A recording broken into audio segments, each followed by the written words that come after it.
আগেও আনন্দ পার্ক থেকে ট্রেনিং পেয়েছিলেন ব্লকে, হয়তো অনেকেই চিনেন, কারণ তখন আমি এসেছিলাম।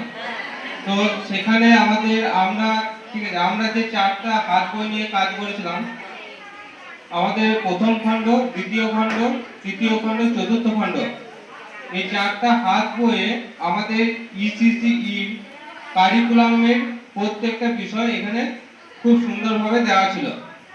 তো এখানে দিদিরা যেটা বলছিলেন আধারশিলা, সেটা আসলে কি? তেমন কিছুই না। আমরা আমাদের যে 4টা হাত বই ছিল তারই একটা আপডেট ভার্সন, ঠিক আছে, তারই একটা আপডেট ভার্সন। এখানে কিছু কিছু বিষয় পরিবর্তন হয়েছে।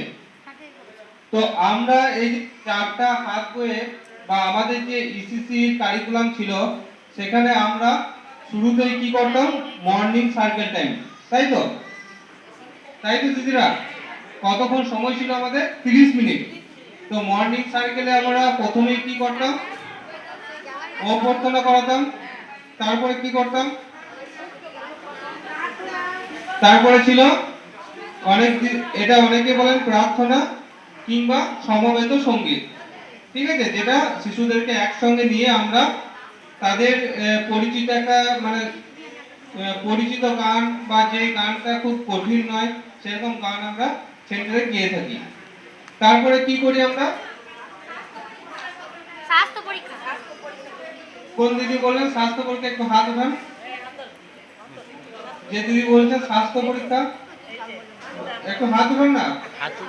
আমরা তো শিখতেছি এখানে, কিন্তু ট্রেনিংটা আমি একা বলে দেবো তা নয়, ঠিক আছে? আমার থেকে আপনারা বেশি বলবেন এখানে। দিদি ঠিকই বলেছেন, স্বাস্থ্য পরীক্ষা। স্বাস্থ্য পরীক্ষা আমরা কি করি, কিভাবে করি? দাঁত মাজা, নখ, চুল পরিষ্কার পরিচ্ছন্ন। আমরা এইভাবে স্বাস্থ্য পরীক্ষা করি। আবার স্বাস্থ্য পরীক্ষাটা এরকম ভাবে করি, ছড়া গানের মাধ্যমেও করতে পারি, কোনো অ্যাক্টিভিটির মাধ্যমেও করাতে পারি। তারপর কি করি আমরা, তারপর